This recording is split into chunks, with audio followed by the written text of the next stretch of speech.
السلام علیکم ورحمۃ اللہ وبرکاتہ۔ الحمد للہ رب العالمین والصلاة والسلام علی سید المرسلین محمد وآلہ واصحابہ اجمعین، اما بعد۔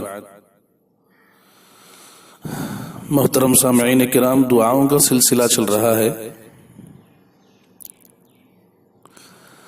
آج امت مسلمہ جن جن مصائب اور پریشانیوں میں گھری ہوئی ہے اور جن مشکلات و مسائل سے دوچار ہے، وہ کسی بھی ذی شعور سے پوشیدہ نہیں، مگر عجیب بات ہے کہ وہ امت جسے اس کے نبی صلی اللہ علیہ وسلم نے کہیں بھی بے سہارا نہیں چھوڑا، بلکہ ہر مرض کا علاج، ہر درد کا درما اور ہر موقع کی عجیب عجیب دعائیں سکھلائیں اور بتلائیں، بلکہ دعا مانگنے کے آداب اور طریقے بھی سکھلائے، اللہ کی رحمت کو متوجہ کرنے کے عجیب عجیب انداز اور الفاظ بھی ارشاد فرمائے۔ دعائیں کن اوقات میں قبول ہوتی ہیں اور کن جگہوں پر قبول ہوتی ہیں، سبھی کچھ بتلا دیا، مگر امت کا حال یہ ہے کہ امت اپنے مصائب کو دور کرنے کے لیے تمام ظاہری اسباب کو تو اختیار کرتی ہے، ڈاکٹر جو بھی تدبیر بتلاتا ہے وہ سب کر گزرتی ہے، مگر ہائے افسوس اپنے خالق و مالک کو راضی کرنے کی تدبیر نہیں کرتی۔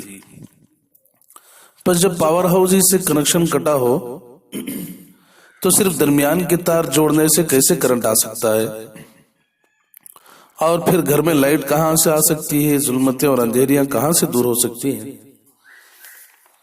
یہ جو دعائیں آپ حضرات کی خدمت میں پیش کی جا رہی ہیں، کسی شاعر کا تخیل یا مصنف و ادیب کے قلم کا زور نہیں ہے، یہ اللہ والوں کی مبارک زبانوں سے نکلے ہوئے الفاظ ہیں، پر تاثیر، محبت و معرفت سے لبریز، خوف و خشیت اور امید و رجا دونوں سے بھرے ہوئے۔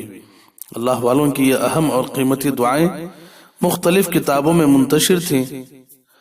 مخدوم گرامی قدر حضرت مولانا مفتی محمد عمر جونپوری صاحب دامت برکاتہم وعمت فیوزہم، خلیفہ حضرت قاری امیر حسن صاحب رحمۃ اللہ علیہ نے ان دعاؤں کو یکجا کر کے رسالے کی شکل دی ہے۔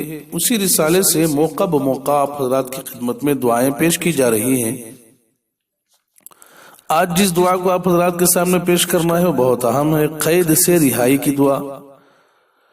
قید میں چلے جانے کے بعد، جیل میں چلے جانے کے بعد وہاں سے چھوٹنے کی کیا ترکیبیں ہو سکتی ہیں۔ آدمی مختلف اعتبار سے پریشان ہوتا ہے، مختلف لوگوں کی مدد حاصل کرتا ہے، تعاون لیتا ہے، مگر ایک دعا ہے، اسے پڑھتے رہنے سے انشاءاللہ امید ہے کہ وہ آدمی جلد از جلد رہا ہو جائے گا، جیل سے باہر آ جائے گا۔ روایت ہے کہ خلیفۃ المسلمین سلیمان ابن عبد الملک کے پاس روم کے ایک نصرانی عالم کو لایا گیا۔ سلیمان نے اس کو قید کرنے کا حکم دیا۔ جیل خانے کا داروغہ حسب معمول ایک روز رات کو اندر تالا ڈال کر باہر آ گیا۔ جب صبح کو پہنچا تو دیکھا نصرانی عالم غائب ہے۔ پھر کئی ماہ کے بعد سرحد کے عامل نے خلیفہ کو خط لکھا۔ بارڈر کے پاس جو عامل ہوتا ہے، گورنر، اس نے خط لکھا کہ فلاں نصرانی عالم جو آپ کی قید میں تھا یہاں ہمارے مکان کے قریب پڑا ہوا پایا گیا۔ سلیمان ابن عبد الملک نے جیل کے داروغے کو بلا کر واقعہ دریافت کیا تو اس نے عرض کیا، امیر المومنین جان بخشی ہو تو میں صحیح عرض کروں۔ امیر المومنین نے اقرار کیا تو اس نے واقعہ عرض کیا۔ امیر المومنین نے دریافت کیا کہ وہ کیا عمل کرتا تھا اور کیا پڑھتا تھا۔ اس نے عرض کیا کہ یہ دعا پڑھتا تھا۔ دعا یہ ہے، غور سے سنیں، اسے یاد رکھیں۔